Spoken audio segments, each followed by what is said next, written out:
Hello friends, welcome back to another video. इस वीडियो में हम एचपी जीके की क्विक रिवीजन करेंगे। ज्योग्राफी पूरी कंप्लीट करने की कोशिश करेंगे। ओके, तो शुरुआत करते हैं घाटियों से। हिमाचल प्रदेश में बहुत सी घाटियां हैं, जिनमें से सबसे पहले है बसपा घाटी। बसपा घाटी को सांगला घाटी के नाम से भी जाना जाता है। सांगला घाटी, सांगला घाटी ये किन्नौर डिस्ट्रिक्ट में है, किन्नौर डिस्ट्रिक्ट में। इसके बाद बात करें अगर बल्ह घाटी की, बल्ह घाटी डिस्ट्रिक्ट मंडी में है। डिस्ट्रिक्ट मंडी में, डिस्ट्रिक्ट मंडी में है ये।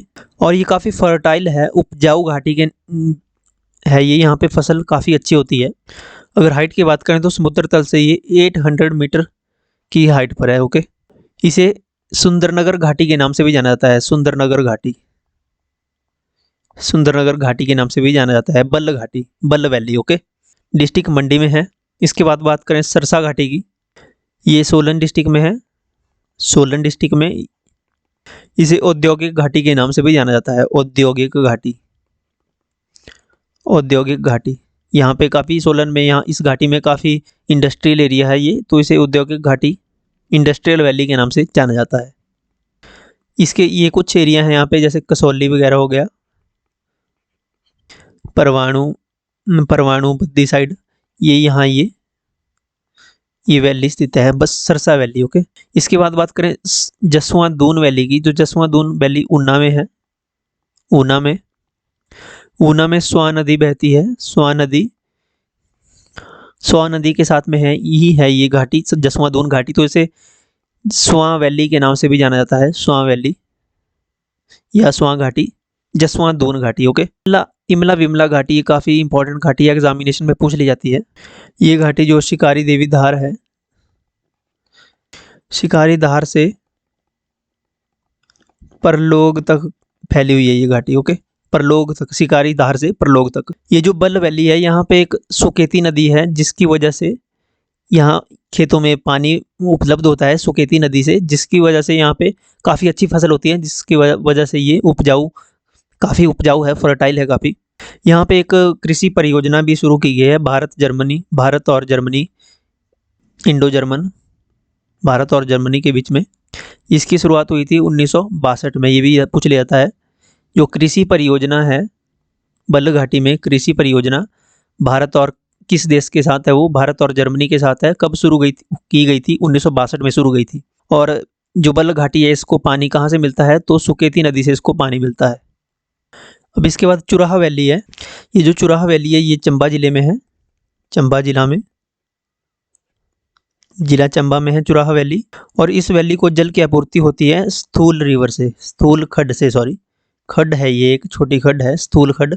यहाँ से इसे जो है पानी मिलता है चुराह वैली को। ये वैली जो है 35% जो है वनों से ढकी हुई है, 35% वनों से ढकी हुई है। इसके ही मिलती जुलती एक और वैली है चुहार वैली, या इसमें से, और चुहार वैली और चुराह वैली में कंफ्यूज होते हैं, इसलिए मैंने ये इकट्ठी लिखी है। चुहार वैली है ये मंडी डिस्ट्रिक्ट में है। इसको कई जगह चुहार लिख देते हैं, कई जगह चौहार लिख देते हैं। तो ये मंडी जिले में है, मंडी जिले में। और जो चुराह है, चुराह वैली चंबा जिला में, और चुहार वैली मंडी जिले में है। और मंडी के साथ ही चौंतरा वैली जो है, ये जोगिंद्र नगर में है। जोगिंद्र नगर में चौंतरा घाटी। इसके बाद पब्बर रिवर, ये जो पब्बर घाटी है, ये काफ़ी पॉपुलर है। ये डिस्ट्रिक्ट शिमला में है, डिस्ट्रिक्ट शिमला में।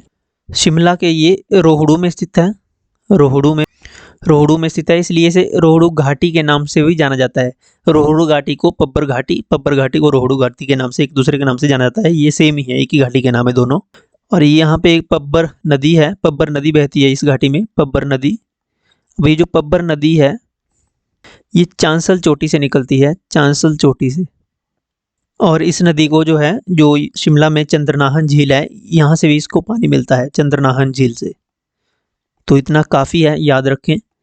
पब्बर नदी जो है, पब्बर घाटी को रोहड़ू घाटी के नाम से भी जाना जाता है, ये क्योंकि ये रोहड़ू में बहती है। और पब्बर नदी जो है चांसल चोटी से निकलती है, चांसल। और इसे पानी जो है चंद्रनाहन झील जो शिमला में है, वहाँ से पानी मिलता है। चौंतरा घाटी जोगिंद्रनगर में है। चुराह वैली जो है मंडी जिले में है। और सॉरी चूहार घाटी जो है मंडी में है और चुराह चंबा में है। तो ये होगी घाटियाँ कंप्लीट। इंपॉर्टेंट घाटियाँ मैंने करवाई आपको। इसके बाद है कृत्रिम, जो हिमाचल प्रदेश की झीलें हैं। तो झीलों में से पहले आर्टिफिशियल लेक्स को कवर करेंगे। सबसे बड़ी है गोविंद सागर लेक। सबसे बड़ी मैन मेड या कृत्रिम झील जो है गोविंद सागर लेक है, डिस्ट्रिक्ट बिलासपुर में है। टोटल एरिया 169 स्क्वायर किलोमीटर है एरिया। और अगर लंबाई देखें, लेंथ, तो लेंथ है इसकी 88 किलोमीटर। कंप्लीट हुई थी ये 1963 में बनकर। ओके, क्योंकि 1963 में भाखड़ा बांध की शुरुआत हो गई थी और भाखड़ा बांध का उद्घाटन किसने किया था? पंडित जवाहरलाल नेहरू उस समय प्रधानमंत्री थे, उन्होंने किया था। इसके बाद है पौंग लेक। ये डिस्ट्रिक्ट कांगड़ा में है, डिस्ट्रिक्ट कांगड़ा में। इसे महाराणा प्रताप के नाम से भी जानता, प्रताप लेक के नाम से भी जाना जाता है। महाराणा प्रताप झील, महाराणा प्रताप झील के नाम से भी जाना जाता है। इसकी लेंथ की बात करें तो इसकी लेंथ इससे लगभग आधी है, 42 किलोमीटर है इसकी लेंथ। यहाँ से याद रखने वाली बात है कि 2002 में यहाँ इसे जो है रामसर साइट घोषित किया था। ओके, रामसर साइट इसे घोषित किया था। ये यहाँ से इंपॉर्टेंट है। चमेरा झील चंबा में है। आर्टिफिशियल और पंडोल झील जो है मंडी डिस्ट्रिक्ट में है, मंडी डिस्ट्रिक्ट। ये जो मंडी डिस्ट्रिक्ट में पंडोल लेक है, इसकी लेंथ है 14 किलोमीटर, इसकी टोटल लेंथ है। ओके, इसके बाद बात करते हैं अगर प्राकृतिक झीलों की। देखिए प्राकृतिक झीलें बहुत सारी हैं, लेकिन हम सबसे बड़ी जो प्राकृतिक झील है वो है रेणुका झील। ये सिरमौर में है। इसकी टोटल लेंथ जो है 2 किलोमीटर है और इसकी जो शेप है वो ऐसी लगती है जैसे कोई वुमेन है सोई हुई। ओके, कई जगह पे आपको इसकी लेंथ 2.5 मिल जाएगी, कई जगह पे 2 किलोमीटर या कई जगह पे 2.5। वैसे एग्जैक्ट 2.5 है, 2.5 किलोमीटर यानी 2.5 किलोमीटर इसकी लगभग इसकी लेंथ है अप्रॉक्स। ओके, एक झील है रिवाल्सर झील। यहाँ से क्वेश्चन बनता है। रिवाल्सर झील मंडी में है। यहाँ से पूछते हैं कि रिवाल्सर झील का संबंध किस ऋषि से है? तो इसका संबंध जो है लोमस ऋषि से है। लोमस ऋषि, इसको याद रखें, ये इंपॉर्टेंट है, ये इंपॉर्टेंट है। ओके, लोमस ऋषि से रिवाल्सर झील का संबंध है। एक इंपॉर्टेंट लेक नाको लेक है, ये सभी को पता होगा। नाको झील, नाको झील जो है ये किन्नौर में है, किन्नौर में है नाको झील, किन्नौर डिस्ट्रिक्ट में। अगर इसकी हाइट की बात करें तो 3662 मीटर इसकी हाइट है टोटल एबव सी लेवल। एक क्वेश्चन बनता है यहाँ से कामरूनाग झील से। कामरूनाग झील से, ये मंडी में है, मंडी में है ये झील। लेकिन यहाँ से क्वेश्चन बनता है कि ये किस तहसील में है? तो चच्योट, याद रखें चच्योट तहसील में है ये, चच्योट तहसील, सुंदरनगर के पास चच्योट तहसील के नाम जो है तहसील है डिस्ट्रिक्ट मंडी में, उसके अंतर्गत आती है ये कामरूनाग झील। इसकी हाइट है लगभग 10,000 फीट एबव सी लेवल। ओके, फुट में पूछा जाए तो 10,000 फुट, अगर मीटर में पूछा जाए तो 3150 है लगभग मीटर हाइट पे एबव सी लेवल। तो ये तो हो गई इंपॉर्टेंट झीलों की बात। इसके बाद बात करते हैं ग्लेशियर की। हिमाचल के ग्लेशियर काफ़ी फेमस हैं। तो सबसे बड़ा जो ग्लेशियर है वो है बड़ा सिगड़ी। बड़ा ग्लेशियर है, सबसे बड़ा। इससे जो है चंद्रा नदी को पानी मिलता है। चंद्रा नदी, चंद्रा और भागा 2 नदियाँ हैं, तो इससे बड़ा सिगड़ी जो से चंद्रा नदी को पानी मिलता है। अगर इसकी लेंथ की बात करें, इसके लेंथ की बात करें अगर, तो लेंथ है इसकी, लंबाई 25 किलोमीटर है और चौड़ाई इसकी 3 किलोमीटर ये चौड़ा है। काफ़ी ह्यूज है ये, 12 महीने बर्फ़ से ढका रहता है। 1933 में यहाँ काफ़ी तबाही मची थी और यहाँ इसकी वजह से यहाँ पे ग्लेशियर चंद्रा घाटी में काफ़ी तबाही मची थी, क्योंकि इससे चंद्रा नदी को पानी मिलता है, तो पानी की वजह से पानी ओवरफ्लो हो गया था, तो काफ़ी तबाही मची थी 1933 में। अब लेडी ऑफ केलांग जो ग्लेशियर है ये भी भागा घाटी में है, भागा घाटी में यानी लाहौल के पास ये आता है। अगर इसकी एल्टीट्यूड की बात करें तो ये लगभग 6000 मीटर पे है, 6000 मीटर हाइट पे। ओके, और इसका जो नेम पड़ा था वो लेडी एन शिंदे के नाम पे पड़ा था। N Shinde, N Shinde, lady N Shinde, ये इंग्लिश वोमेन थी, इसके नाम पे इसका नाम पड़ा था। जरा राइटिंग इग्नोर करना। एन शिंदे इंग्लिश में लिख दिया मैंने, ओके। ये जो चंद्रनाहर ग्लेशियर है ये डिस्ट्रिक्ट शिमला में है, इसकी बात हमने पहले भी कर ली। पब्बर नदी को ये पानी देता है, पब्बर नदी, और इससे ही जो है चंद्रनाहन झील का भी निर्माण होता है। चंद्रनाहन लेक का, चंद्रनाहन झील का निर्माण इसी ग्लेशियर की वजह से होता है। इसकी हाइट भी लगभग 6000 मीटर के ही करीब है, above sea level. Gephang glacier ये चंद्रा घाटी में है और इसे लाहौल का मणिमहेश कहा जाता है। लाहौल का मणिमहेश, लाहौल का मणिमहेश किसे कहा जाता है? गेफांग पर्वत को कहा जाता है। गेफांग पर्वत को ये कहा जाता है, गेफांग पर्वत को कहा जाता है लाहौल का मणिमहेश। ओके, तो इतनी बातें यहाँ से याद रखें। इसके बाद बात करते हैं हिमाचल प्रदेश की पर्वत श्रृंखलाओं की। तो इन पर्वत श्रृंखलाओं को 4 कैटेगरीज में डिवाइड किया है। शिवालिक पहाड़ियाँ, मध्यवर्ती या central zone, great Himalayan region और ट्रांस हिमालयाज। शिवालिक पहाड़ियों को आउटर हिमालयाज भी कहा जाता है, आउटर हिमालयाज।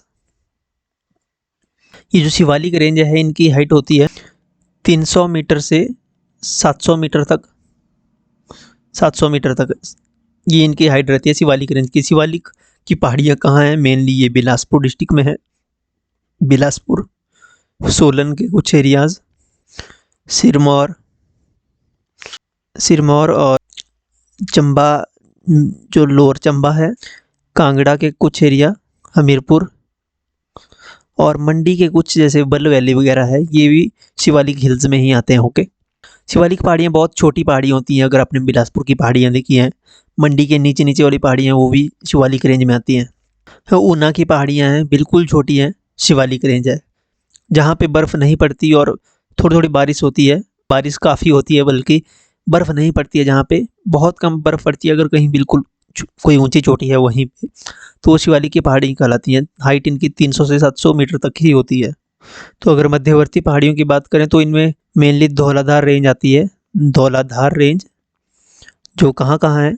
कांगड़ा, चंबा, मंडी के अपर एरियाज़ जो हैं ये कवर होते हैं इसमें। ये जैसे जैसे पीर पंजाल की तरफ जाती रहती हैं तो इनकी हाइट जो है बढ़ती रहती है। इनकी जो हाइट है वो हाइट इनकी 700 मीटर से शुरू होकर 4500 मीटर तक होती है। ओके, ये हमने बात की मध्यवर्ती पहाड़ियों की। इसके बाद ग्रेट हिमालयन रेंजेस की अगर बात करें तो इनकी हाइट को 7000 मीटर तक काउंट किया जाता है। इसमें पीर पंजाल की पहाड़ियाँ काउंट होती हैं। पीर पंजाल की पहाड़ियाँ इसके अंतर्गत आती हैं ग्रेट हिमालयन रेंज के। जो हमारा मनाली, कुल्लू, चंबा के अपर एरिया, पांगी साइड, ये सारे पीर पंजाल की श्रेणी में तो आते हैं, लेकिन ये ग्रेट हिमालयन रेंज में होते हैं। ओके, इसके बाद आता है लास्ट है जो है इनर हिमालयाज या ट्रांस हिमालयाज। इनकी हाइट 2000 मीटर से शुरू होकर 7000 मीटर तक काउंट होती है। ओके, ट्रांस हिमालयाज मेनली जो है जांस्कर श्रेणी है, जांस्कर पर्वत श्रृंखला। जांस्कर पर्वत श्रृंखला जो है तिब्बत या चाइना बोली तिब्बत को भारत से या हिमाचल को अलग करती है। किन्नौर में मेनली ये पहाड़ियाँ हैं, किन्नौर, लाहौल स्पीति, शुष्क एरिया जितने भी हैं वो सारे ट्रांस हिमालयाज के अंडर आते हैं। शिल्ला सबसे ऊंची चोटी जो है किन्नौर में, ये भी जो है ट्रांस हिमालय के रेंज में आती है। तो सबसे छोटी पहाड़ियाँ शिवालिक की पहाड़ियाँ। इसके बाद आती हैं मध्यवर्ती पहाड़ या जो धौलाधार पर्वत श्रेणी है कांगड़ा, चंबा, मंडी के अंतर्गत, यानी कि जो शिवालिक के बाद आती हैं। उसके बाद ग्रेट हिमालयन रेंजेस जो काफ़ी ऊंची हैं, जो मनाली और कुल्लू और शिमला के कुछ एरियाज़ और चंबा में कुछ एरिया कवर करते हैं। उसके बाद ट्रांस हिमालयाज जो स्पीति और किन्नौर की बाउंड्री जो इंटरनेशनल बाउंड्रीज बनाती हैं, वो पहाड़ियाँ जो है ट्रांस हिमालयंस की रेंज में आती हैं। क्लियर है? ओके जी। अब कुछ इम्पॉर्टेंट पर्वत श्रृंखलाएं हैं जहाँ से क्वेश्चंस बनते हैं, तो मैंने उन्हीं को सिलेक्ट किया है जो इम्पोर्टेंट है। सबसे पहले है सबसे ऊंची चोटी शिला। ये हिमाचल की सबसे ऊंची चोटी है शिला, डिस्ट्रिक्ट किन्नौर में है। और इसकी हाइट जो है, टोटल हाइट जो है इसकी 7026 के करीब इसकी हाइट मानी जाती है। अलग अलग बुक्स में आपको थोड़ा बहुत अंतर आ जाएगा, लेकिन अप्रॉक्स 7026 मीटर इसकी हाइट है। बहादुरपुर जो है हिल, बहादुरपुर जो पीक है ये डिस्ट्रिक्ट बिलासपुर में है। बिलासपुर की सबसे ऊंची चोटी जो है बहादुरपुर। अगर इसकी हाइट की बात करें तो 1980 मीटर इसकी टोटल हाइट है। ओके, किन्नर कैलाश भी डिस्ट्रिक्ट किन्नौर में है। इसकी हाइट टोटल 6500 मीटर है। Okay metre. चांसल चोटी इंपॉर्टेंट है। चांसल चोटी कहाँ है? चांसल चोटी डिस्ट्रिक्ट शिमला में है। चांसल चोटी पूछ ली जाती है। चांसल चोटी ये शिमला की सबसे ऊंची चोटी है, चांसल चोटी, और इसकी हाइट जो है टोटल लगभग 4520 मीटर है। ओके। चूड़धार जो है डिस्ट्रिक्ट सिरमौर में है। सिरमौर में इसकी टोटल हाइट 3667। इसमें मेरे को डाउट है, कंफर्म कर लेना। आई थिंक 3667 ही है जितना मेरे को याद आ रहा है। 3667 मीटर है। और श्रीखंड महादेव की जो पर्वत चोटी है ये डिस्ट्रिक्ट कुल्लू में है। कई बार पूछ ली जाती है कि ये किस डिस्ट्रिक्ट में आती है, तो ये डिस्ट्रिक्ट कुल्लू में आती है। कंफ्यूज होते हैं। श्रीखंड महादेव की जो चोटी है और एक किन्नर कैलाश की किन्नौर में आती है और श्रीखंड कुल्लू में आती है, कुल्लू डिस्ट्रिक्ट में। इसकी टोटल हाइट 5000 कितनी थी? 182। हाँ, 5182 मीटर है। तो ये इंपॉर्टेंट कुछ पर्वत श्रृंखलाएं हैं जो मैंने आपको करवा दी। इसके बाद लास्ट में बचती हैं नदियाँ। इनको कवर करने किए बिना कैसे छोड़ सकते हैं? मोस्ट इंपॉर्टेंट है, यहाँ से 1 से 2 क्वेश्चन पूछ लिए जाते हैं। सबसे पहले सतलुज है, ये निकलती है तिब्बत से। अगर राक्षस ताल भी पूछ लिया जाता है कई बार, राक्षस ताल से निकलती है। इसकी टोटल लंबाई की अगर बात करें तो 1448 किलोमीटर है। लेकिन हिमाचल में अगर बात करें तो हिमाचल में इसकी लंबाई जो है टोटल 320 किलोमीटर है। हिमाचल में केवल 320 किलोमीटर ही बहती है। व्यास की बात करें, व्यास रिवर की, तो ये रोहतांग दर्रे से निकलती है, व्यासकुंड से। व्यासकुंड भी होता है कई बार लिखा हुआ। टोटल लेंथ इसकी वैसे तो 12,000 है किलोमीटर, लेकिन हिमाचल में ये केवल 12,000 इसकी जो है वो वाटर कैपेसिटी है, जल ग्रहण क्षमता। एक्चुअल में इसकी जो टोटल लेंथ है वो 460 किलोमीटर है। और हिमाचल में ये बहती है टोटल 256 किलोमीटर। 256 किलोमीटर है। व्यास नदी बहती है। रावी नदी निकलती है डिस्ट्रिक्ट कांगड़ा से, डिस्ट्रिक्ट कांगड़ा के बड़ा बंगाल से। बड़ा बंगाल सभी सोचते हैं कि मैक्सिमम कैंडिडेट्स को पता है, लेकिन कई बोलते हैं कि वो सोचते हैं कि ये चंबा से निकलती है, लेकिन क्योंकि ये चंबा में ज़्यादा बहती है तो ये एक्चुअली में जो कांगड़ा का साइड वाला रीजन है वो बड़ा बंगाल, इस ग्लेशियर से यहाँ से निकलती है ये।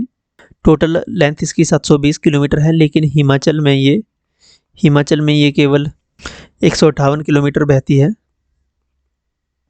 चिनाब का निर्माण होता है चंद्र और भागा से। आपको पता है चंद्र और भागा कहाँ मिलती है?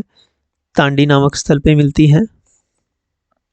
इसकी टोटल लेंथ जो है 1200 किलोमीटर है, लेकिन हिमाचल में ये केवल 122 किलोमीटर ही बहती है। 122 किलोमीटर। इसके बाद सबसे छोटी रिवर जो हिमाचल में बहती है यमुना है। ये निकलती है कालिंद पर्वत से। कालिंद पर्वत, क्योंकि आपने देखा होगा कि इसका जो महाजनपद था यहाँ का वो कुलिंद, वहाँ के जो निवासी थे उनको कुलिंद कहा जाता था। तो ये कालिंद पर्वत से निकलती है, यमुनोत्री से। की लेंथ की बात करें अगर तो ये काफ़ी लंबी है। 1525 किलोमीटर इसकी टोटल लेंथ है, लेकिन हिमाचल में ये केवल 22 किलोमीटर ही बहती है। 22 किलोमीटर, टोटल 22 किलोमीटर। ओके।